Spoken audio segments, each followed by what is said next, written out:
And we're back with Dr. Sandy Kaufman. Sandy, let's pick up where we left off and let's discuss some of the specific agents. You listed 28 in your new book, and there's a couple that I want to cover with you, but are there any that stand out to you as especially useful or interesting? Yeah, there's several. There's several. We always have our pets, right? We shouldn't. I don't know if it was you or someone asked me once upon a time if I could be a molecule. What was my favorite molecule?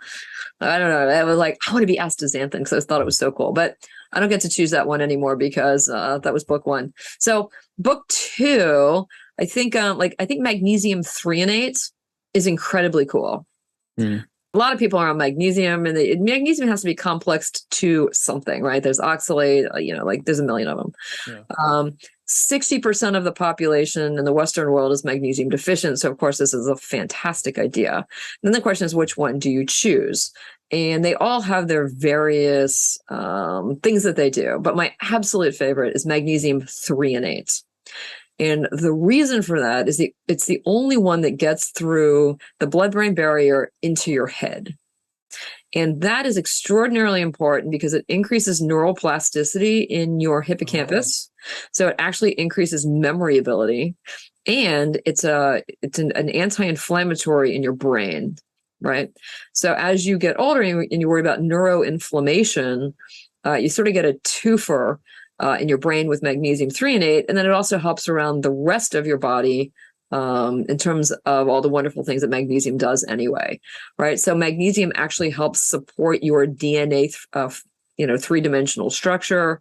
And then she does a variety of other things as well. So I think that threonate is just sort of the way to go. So that one's kind of cool. Yeah. And before we continue, I actually want to rewind and go back to your previous book, because two of the things that one of them you mentioned, but another one also were an impetus for me to start exploring this myself. So we'll talk about astaxanthin first, and then also go on to the next one that's become hot as resveratrol has become less hot, and that is pterostilbene. Mm-hmm. So astaxanthin, it's the coolest molecule.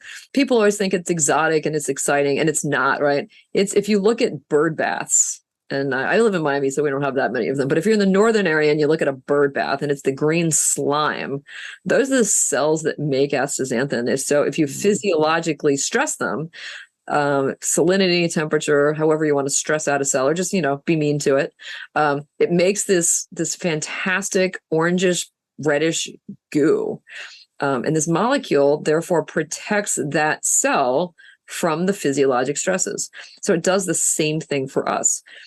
And in fact, this molecule sort of gets taken into all of the marine systems. So if you think of anything that's pink out there in the ocean or the wetlands, it's probably because it consumes astaxanthin. So shrimp, krill, roseate spoonbills, anything pink is astaxanthin. Salmon. So yeah, so exactly. So when I go to the grocery store, I just look for the pinkest piece. I always think it's funny because it always says artificially colored. And I'm thinking, yeah, because they feed it astaxanthin. I'm like, yes, get the cheaper, pinkest stuff. Yeah.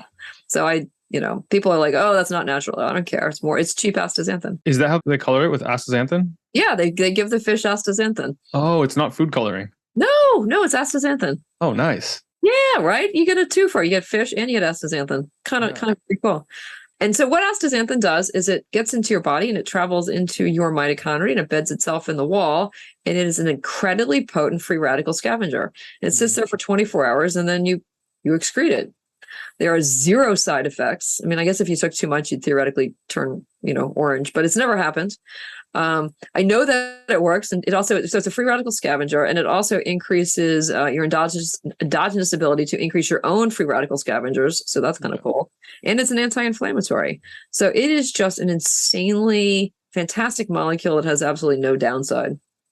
The big reason I started using it is because I've heard it dubbed nature's sunscreen, and with a low inflammatory diet, in addition with krill oil or some kind of rich source of astaxanthin, maybe even higher levels than that, I noticed that I can spend a lot more time in the sun without getting burnt. Oh, no, 100%. In fact, people, I tell them that and they think I'm nuts. But I always talk about, my daughter is an avid tennis player and she's a ginger. So she's bright red hair and very pale skin. And if she doesn't take her astaxanthin, she comes back with a burn. If I buy the cheap stuff, she burns. And so this is, she's my product tester. And it's really funny. So now when they go on trips with their friends, because, we live in Miami and they're all out on boats and jet skis, and they're all like, she's like the drug distributor of astaxanthin. And in some ways, as a mom, I'm like, oh my God, don't hand out stuff to other kids. And on the other hand, I'm like, well, it's non-toxic and you're protecting their skin. Yeah. So I think it's okay. Their parents should be thanking you. They should, right? I don't know if anyone notices or cares, but it's sort of like what we all do around here. And then the other one people tend to neglect or maybe haven't even heard of is pterostilbene. Yes. So what you're referring to, of course, is the never-ending battle between resveratrol and pterostilbene, because they're both some of the most potent sirtuin-1 activators that we have. So it's crucial that you take one or the other. The war, of course, is which one to take. All of the studies have traditionally been done on resveratrol. You go back to the French paradox of, it's in red wine, blah, blah, blah, blah, blah. The problem, of course, is that the bioavailability is terrible. So unless you find an extremely good, highly bioavailable one, it's not so great. So the molecular cousin, of course, is pterostilbene. It comes from blueberries. People are like, oh, I'm just going to eat blueberries. But I think I calculated you have to eat like 5 gallons of blueberries a day. So, then it goes back to the Willy Wonka thing where you become a giant blueberry and it looks ridiculous. But anyway, so they're molecular cousins. They're very, very, very similar. Fewer studies, but the studies that are done seem to indicate that it's just more efficacious. So I'm a believer in pterostilbene. But then, of course, there was one study that suggested that it could theoretically make your lipid profile a whiff worse. So then people that had lipid issues kind of freaked out about that and went back to resveratrol. So now the question is, which one is good? If you have no lipid problems, I recommend the pterostilbene. If you do, go to the resveratrol. But if you do that, make sure you find one that is bioavailable. And there's the ever increasing war of how to package these things, right? Is it in a nanomycel? Is it micronized? Blah, blah, blah, blah, blah. But I love the fact that there's this escalating war because we just get to benefit from it. So it's fantastic. Certainly. Okay, those are the 2 big ones from the last book. Mm-hmm. And then a couple of the newer ones, or ones that you've mentioned in your new book, and you've already alluded to this a few minutes ago, and that was delphinidine. Yeah, so delphinidine. So I like to travel. And before COVID hit, I was in Argentina climbing a big mountain down there, and everyone was talking about the Mackay berry. Because it's just it's regional, and every place around the globe has their own cool thing. So this was my discovery down there. So the Mackay berry has this wonderful anthocyanin called delphinidine, and it is one of the most potent water soluble free radical scavengers that we have. Mm-hmm. Completely non-toxic. It's amazing. And so the darker the berry, the more anthocyanins we have. And there's probably 6 or 7 specific types of anthocyanins, but delphinidine is huge. It's amazing. So when people ask me like what free radical scavengers should you take, I've decided that you probably need for a well-rounded protocol, both fat soluble and water soluble. So I think that the astaxanthin covers the fat soluble and the delphinidine covers the water soluble. And why is that? Why do you want one of each? Just because it gets to different areas of your tissues. Gotcha. And they're metabolized differently, and you can take them sort of separately. The half-lives are astaxanthin is pretty long. Delphinidine is probably a little bit less because it's water soluble. And also, if you want to take it with food or not take it with food, there's some slightly different categorizations, but they're both extraordinarily potent. And I call it the 1-2 punch of free radical scavenging. Are you worried about getting too high levels of these? Nah. What about like the beneficial free radicals, the reactive oxygen species, and all that stuff that results from exercise and certain hormetic stressors? So we have so many billions and billions and billions of free radicals in us. There is absolutely no way you're going to extinguish them all. You're not. And you're absolutely right. There are things that are beneficial that free radicals can do. So, for example, in your white cells, you create free radicals to destroy bacteria and viruses. Right? We know that. We know that they're used as cellular signaling. Yeah. between cells or even within cells. So we know that to a certain degree it's beneficial. And you're right, exercise creates them, which is called, helps create muscle hypertrophy and blah, blah, blah, blah, blah. But there is just no way that you can possibly get rid of all of your free radicals. And this becomes more and more true the older you get, right? Yeah. So when you're young, your ability to make endogenous free radical scavenger is incredibly high, right? So the risk is low. But as you get older and these enzymes fail, it becomes significantly more important. And, for many reasons. Number one, you're destroying your DNA, you're destroying your lipids. They're nasty to lipids, right? And this is a big deal. It's called lipid peroxidation, and your brain is mostly lipids. So lack of free radical scavenging is, a huge contribution to neurodegenerative disease as you get old, which is also incredibly important while you find things that get through the blood-brain barrier. There's one more I want to cover, and then I'll let you choose from the remaining ones to see which you find the most interesting. And the next one is naringin. Naringenin. It's ancient. It comes from orange peels. We have known about it for hundreds, if not thousands of years. Chinese medicine uses it, and I can never remember exactly what they call it in Chinese, but it basically translates into fixes broken bones. So it is an incredibly potent, among other things, osteoblastic activator, right? So in terms of bone, your bone is constantly turning over. So your osteoclasts are getting rid of old bone and your osteoblasts are making new bone. And, when you are young, this is going on incredibly, incredibly quickly. Like you can set the bone of a kid in 3 weeks, it's fixed and it's fine. The older you get, the slower the process is. So as you get older, your osteoclasts become more active. So you're breaking down a ton of bone. It's also associated with inflammatory processes. So as the inflammatory cytokines sort of shoot up, they activate the cytoclast or the osteoclast. And so you're just breaking down bone at a huge speed. The osteoblasts, the builders of bone, sort of get tired. It's sort of interesting. Your mesenchymal stem cells that become bone cells also get lazy. And apparently it's easier for them to become fat cells versus bone cells, right? So, of course, as you get older, the last thing you want is more fat and less bone, but this is what happens. So naringenin is an osteoblastic activator. It increases the production of cells that make bone. And that is absolutely crucial for maintaining your skeletal health as you get older. And then, of course, it's a free radical scavenger. It does a whole lot of other things, but it's like, as they say, that's its superpower.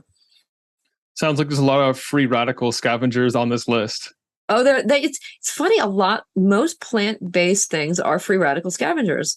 It's kind of like the minimum entry into being on the list, but if it's only a free radical scavenger, it doesn't make the list anymore because we have tons. So now things have to have like special powers, sort of qualify.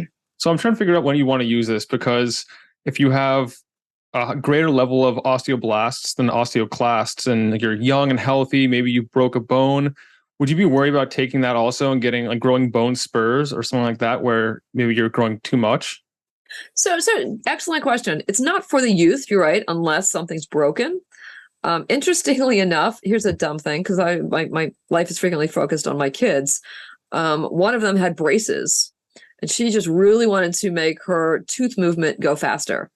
And one of the things that the jawbone has to do is it has to, as the forces on the jaw, as you move teeth, right, you are breaking down the bone and then you're making new bone. And the ability to make new bone is sort of the rate limiting factor as to how fast you can move your teeth around, right?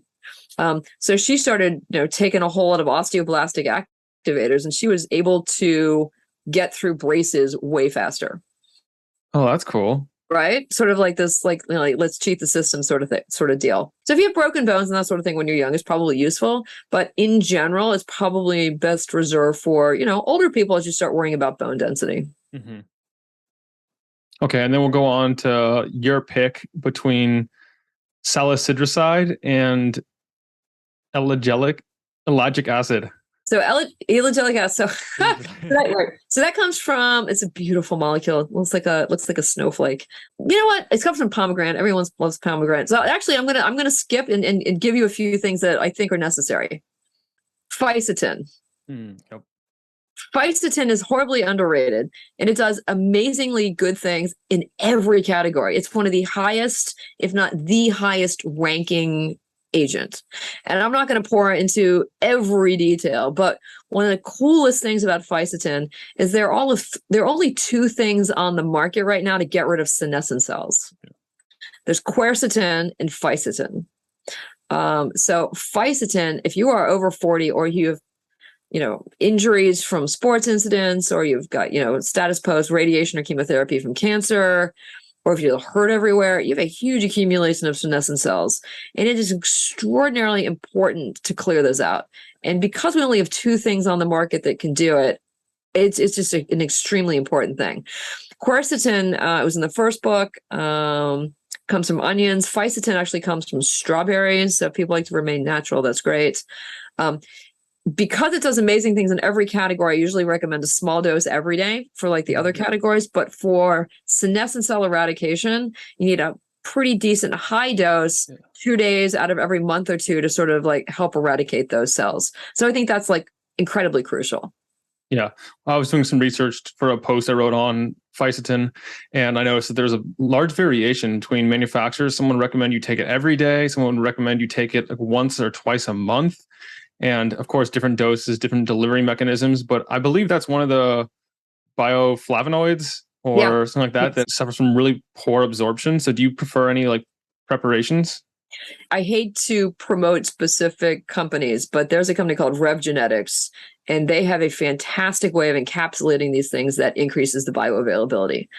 So ones that are super important, that's the brand that I use. And I use their quercetin, their Fisetin, and their curcumin. I see. Actually, the resveratrol as well, just because of the way that they package it. But depending on what the point of the product is sort of, that's why it's either a small dose every day or a huge dose intermittently. Gotcha. And I actually think that both are important. So I take a little bit every day and then my bolus dose every month or so. And that's most important for someone over the age of what, 40-ish? Probably 40-ish, unless you're one of these childhood athletes just like walking around with a ton of like torn ligaments, sore knees, blah, blah, blah. But if you're like a standard person, probably over 40-ish. The other thing I want to point out is spermidine. And you talked about it a little bit earlier. And again, spermidine does two crucial things that other things don't. Number one, it protects your DNA. The molecule of spermidine is a linear molecule, and it is positively charged with some nitrogens in it. But importantly, your DNA is a long negatively charged chain with a major and a minor groove. And in a test tube, if you add the two, spermidine goes into those grooves and protects the DNA. I like to think of it as a bubble wrapping phenomena whereby, at least in a test tube, it protects that DNA from exogenous harm, like UV radiation or chemical assaults or that sort of thing. And whereas we're not proven it yet in a cell, it does significantly seem to reduce risk of some DNA damage. So that's the only molecule that I know of that does that. So that's crucial. And the other thing spermidine does is an incredibly potent autophagy activator.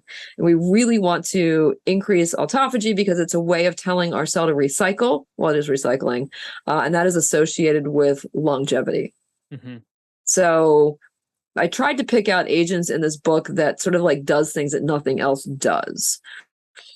So those are my favorites. Yeah. Okay. How would you recommend, like, I'm just thinking to people in my life who would be interested in some of these supplements, but maybe not taking 20, 30, 40, 50 a day. How would you recommend they prioritize, like using your book or your resources? Any recommendations there? Oh, absolutely. So in book 2, I should have done this in 1 and I just didn't think about it because I didn't actually think anyone was going to read it. Now that I know that people actually do. So book 2, there's a chart. And it comes from the idea that everyone would say, okay, well, I really don't want to age or be healthier, but I'm significantly concerned about like my brain or my intestine or my this or my that. So there's a chart in book 2. And it's sort of like, On the bottom or on the vertical is all of the agents, and then across the horizontal top, it has different body systems. So there's your gut, there's your brain, all of the things you're sort of concerned about, and it'll tell you exactly which ones we know help in which systems. And it's only based on the evidence that's available. I mean, something may help in a different system. I just don't know about it because no one's done the study. But in terms of absolute known studies, so if you're interested in your brain and you want to take 3 things, go to the list, find, the 5 things that helps with the brain, and then go back to the numbers chart and pick the ones that have the highest number rating system. I see. And it's okay to have overlap there. You don't worry about having 3 things that impact the brain with, say, a super high score. No, because they're all gonna work in different ways, right? So, for example, andrographrolide, one of my absolute favorites. It gets into your brain. It absolutely gets through the blood-brain barrier because it's water soluble and it's known to just absolutely reduce neuroinflammation, right? And then you throw in threonate that increases hippocampal plasticity, right? So if you can find 3 or 4 that do things slightly differently, they're going to help your brain, and you're worried about Alzheimer's or neurodegenerative disease, then that's sort of the way to go. Unfortunately, I just assume that I can't do this for everybody, but people are reasonably intelligent. So all the information and the cross-referencing is there, and people are pretty darn good about putting these things together. So far, we've talked mostly about the agents you like for longevity purposes and their, I guess, specialties, things they do well, and where there's overlap, where they're separate mechanisms. What about for the under 40 crowd that are interested in better performance, better recovery? You've briefly alluded to some of their benefits, how they might help, that kind of stuff. But are there any particular ones that you like there? Oh yeah. So for muscle, alpha-ketoglutarate, of course, is top choice. Bodybuilders have known about this forever because it really, it hypes up your muscle. But it also does incredible things around your body as well. It helps your brain, it helps your gut, it's just innumerable body parts. So that one's in there. And the way I sort of remember that is sort of funny. If you look at the molecule itself, it looks like the 5 Olympic rings. Mm-hmm. So it's sort of like the cheat system. Ketoglutarate can be complexed to many different things. It can be calcium, it can be this, it can be that. In the book it says alpha ketoglutarate, but if you're older, you want the arginine ketoglutarate because if you get the arginine in there, it also helps with other things with aging. And that's in there if you read that chapter. So that one's definitely helpful. Leucine amino acid is also extraordinarily important for building muscle. I like to think of it as the controversial amino acid because it is amazing for building muscle and health all around the body. So if you're young, that's the way to go. The problem with longevity is that it's an mTOR activator, and generally with longevity, we want mTOR deactivators. Yeah. But if you want to maintain your body mass without having to take every amino acid, that's the way to go. What about on the cognitive performance side? Like anything you do that increases oxygenation or nutrient delivery or reduces neuroinflammation, that'll all help. Are there any other specific agents that are important for someone in their under 40 years to consider? So that gets into the whole big realm of neurotropics. And I just have to go back to something that you kind of said, increase oxygen to your brain. Your brain, assuming that you are a healthy, normal human, gets plenty of oxygen.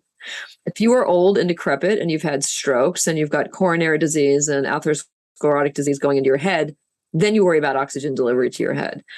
But stem cells are extraordinarily sensitive to oxygen levels. So if you decide that you're going to go sit in a hyperbaric oxygen chamber and or go to an oxygen bar, it's really bad for your stem cells. And that's true all over your body and especially in your brain. So that is really the last thing you want to do. So unless your doctor says you really need oxygen because your sats are low, don't do it. Don't do it at all. Yeah, I mean, oxygen is oxidative, and a lot of the goal of these compounds are to stop oxidation, so that makes sense. Yeah, and people don't think about that. There's the one study, of course, that showed that very complex system of high oxygen and the normal oxygen increased your telomerase levels or your telomere length, but it's very specific, and unfortunately, oxygen is harmful in most categories. So it's jumping into a hyperoxygen chamber is just not such a brilliant idea. Okay, let's transition now to more of the non-agent related things we can do to improve our health span and our quality of life, because surely there's a lot of lifestyle habits and other non-compounds that we can do, I guess. Well, the easiest ones are obviously the things that everyone talks about, right? It's diet and exercise. Exercise is without a doubt, hands down, the best way to maintain health and longevity. People always want to know exactly how many minutes. And the answer is, I don't know. I am not an exercise physiologist. I don't know. But you clearly need resistance for development of tissues and maintenance of blood supply and that sort of thing. And you clearly need cardiovascular, to have all the benefits of that sort of thing. I'm not an expert in that, but they're definitely demonstrated that exercise every day will increase your health and lifespan. And in terms of diet, despite the fact that I do eat a donut every day, I do not suggest that other people do it. It's a bit on the ridiculous side, and I recognize that. Caloric restriction, of course, on the absolute other end of the spectrum, is definitely demonstrated to sort of do well in every category of aging. Then, of course, people want to be obsessed about like how many hours, and the answer is I don't know. There's lots of different studies showing, is it 12, is it 16, is it 18? Do I have to not eat for 5 days and be a rip-roaring horrible human being? The answer is I don't know. But caloric restriction definitely helps, as well as just then eating normal foods at a reasonable level. What's your take, Sandy, on like pulsing? Like say pulsing a couple days of hypocaloric and then going to a day of hypercaloric? The answer is I don't know. I just don't know. I'm not a diet specialist. Sure. What I do sort of believe in is that one of the things about longevity is the fact that it allows you to be healthier and it allows you to have time in your life to do things that are fun, right? And if you spend every day wondering about if you're going to eat today, what you're going to eat today, and I'm not going to eat tomorrow, but on Thursday I get to eat this, it sort of becomes a whiff obsessive. Now, Some people really enjoy like all of that. Like I've met people, they're so proud. They don't eat for 5 days and then they sit down and they gorge and da, da, da, da.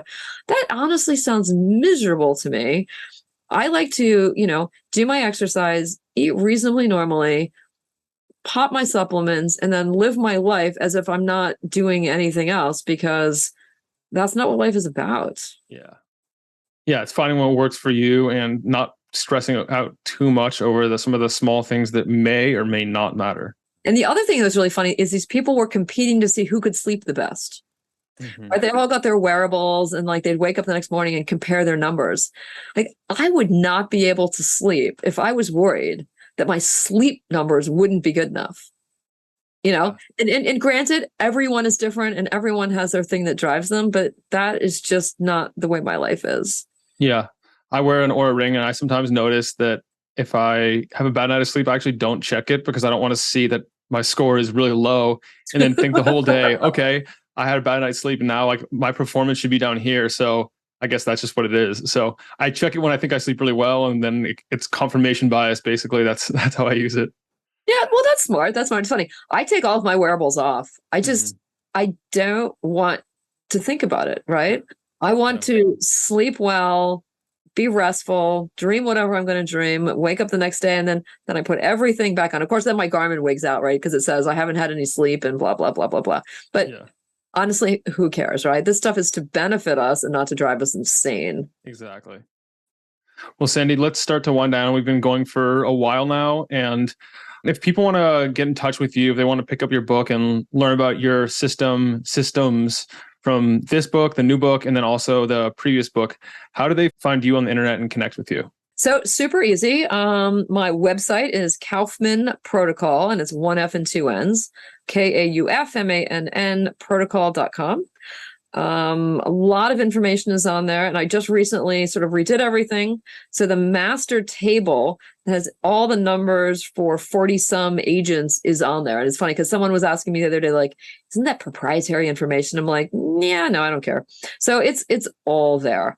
As well, my email address is on there. So if people want to ask me any questions, that's fine. And then I try to put anything that's relevant in terms of podcasts or anything I find sort of relevant and interesting on Instagram, which is Kaufman Anti-Aging. Perfect. And your books are available on Amazon and I'm assuming other bookstores as well? So actually, no, it's just Amazon, Amazon. What's really interesting about longevity is I went to find publishers and they really like fluffy books, right? They want a book that someone can read in like in a few hours and feel really good about themselves, eat well, exercise, etc. And every time I went to a publisher, they looked at my book and they're like, yeah, this isn't going to sell. They're like, you need to change it. And I'm like, yeah, no. So I'm never going to be on the New York Times bestseller list, but I write these because they're informational and people like them. And there seems to be some sort of like cult following because everywhere I go, people seem to know who I am, which is sort of entertaining. But anyway, as a consequence, they are only on Amazon. Both books are there. It's a shame that the incentives aren't quite aligned properly. And I know from reading your previous book that there's a lot of information there. It's digestible if you've been around this stuff for a bit, but you also distill it nicely for the layperson. Thank you.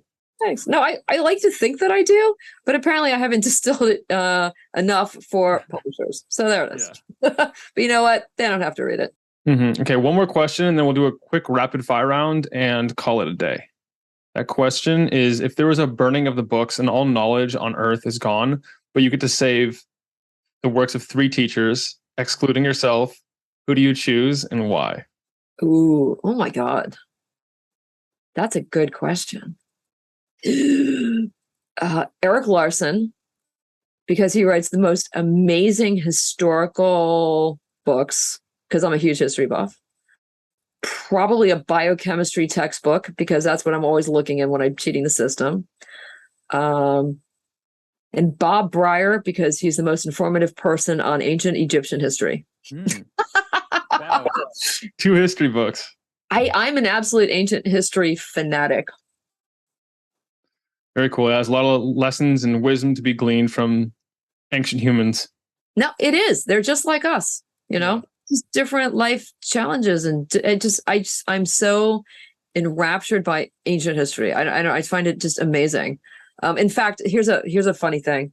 So I was listening to ancient Egyptian history, and they were talking about the medical scrolls that talk about immortality. So I broke down and I bought all of the medical papyri versions so that I could. Wow. I can't read hieroglyphics. I was planning on it, and then I got lazy to try to steal Egyptian medical secrets. Awesome. Became a bit of an obsession for about 6 months, and then I realized that they didn't have that much stuff that we don't already have. But I tried. Yeah. It's a cool idea. I like it. Innovative. Yeah, something to do, right? Yeah. All right, quick rapid fire round now. Okay. What's one thing that you changed your mind on in the last year? This is supposed to be quick, and that's a good question. I take less metformin. What area of your own health and performance are you currently working on? Getting my legs back into shape, because I took a beating with foot surgery, which is why I bought the Catalyst suit. Mm-hmm. What is one thing that your tribe does not know about you? Oh, gosh. I'm pretty open with pretty much everything. I don't know. It's a good question. Okay, so this is goofy. I have applied to NASA. I cheated on my blood test or my urine test. And I may be going to live in a biodome to mimic life on Mars in January. Wow. I fly to Houston in 2 weeks to see if I make it through the next level of applicants. Very cool. That sounds like an epic 2 truths and a lie. Well, I'm hoping that NASA doesn't listen to this, because they're going to be like, I kind of lied on the medical history. It said, do you take any drugs or supplements? And I wrote, no, which was a big old federal lie to NASA. I'm hoping they truly do not listen to this. Yeah, no transcriptions for this one. Yeah. No, don't send this information to NASA. I'll get thrown out of the Mars mission. Will not do. All right, Sandy, are there any parting thoughts you want to leave listeners with that have made it this far through all of the agents and lifestyle things so far? Any final tips or takeaways? No, I think the only thing that I think is kind of important is the idea that you should have a longevity pyramid. And I sort of have things that I do on a daily basis that are important. I have things that I do on a monthly basis. I have things that I consider like once a year. So whenever I look at a new therapy, I think, okay, when am I going to do this? How avidly am I going to do this? And how is it going to fit into my longevity pyramid, with the recognition that as we know more and more stuff, that's going to change. But at least I know that I'm sort of working in a positive fashion. And is that pyramid individual for everyone, or is there like certain things that are consistent across the population? No, so it just depends. I think diet, exercise, like for example, I sit in front of a red infrared light every night. BioLight was kind enough to give me one a few years ago, and I thought first it was kind of crazy. Now I absolutely am obsessed with it. So I love that. Other people like the pulse frequency things. Other people lie on crazy beds. Other people like, the hot sauna, the cold bath. Mm-hmm. Jumping into ice is just insane. I would never do that. Some people love it. So yeah, it's on their longevity pyramid. It's just not on mine. I see. Right. And then once a month or so, I do IV exosomes every month. I do my bolus senescent cell therapies once a month, that sort of thing. And some people are into like the plasmapheresis. That's sort of like the new deal, which I think is maybe reasonable, maybe not, whatever. Some people like to do the rapamycin boluses, blah, blah, blah. So everyone's a little bit different depending on what risks you're willing to take and how old you are and that sort of thing. Yeah. Well, perfect. Sandy, thank you so much for joining me today. It's been an honor hosting you and discussing some of this new work you've done. And also at a later point, we'll circle back and we'll pick up what you're working on, perhaps deep dive into the lipid peroxidation protocol you have and anything else that you're working on. Fantastic. And, and if I get really lucky, we can do a podcast from fake Mars. Awesome. Right? That'd be quite the unique podcast. Right? That would be kind of fun. I don't know if NASA's going to let me do this, but you know what? We'll pull it off somehow. It'll be great. Yeah, we'll see. And I'm sure I'll see you at some point at one of these health and wellness conferences that are now worldwide. Absolutely. The world is now open, and I absolutely look forward to that. Perfect. All right, Sandy, thanks again. Take care. My pleasure. Bye-bye. I hope that this has been helpful for you. If you enjoyed it, subscribe and hit the thumbs up. I love knowing who's in the 1% committed to reaching their full potential. Comment 1% below so that I know who you are. For all the resources and links, meet me on my website at mindbodypeak.com. I appreciate you and look forward to connecting with you. As a reminder, the information depicted in this video is for information purposes only. Please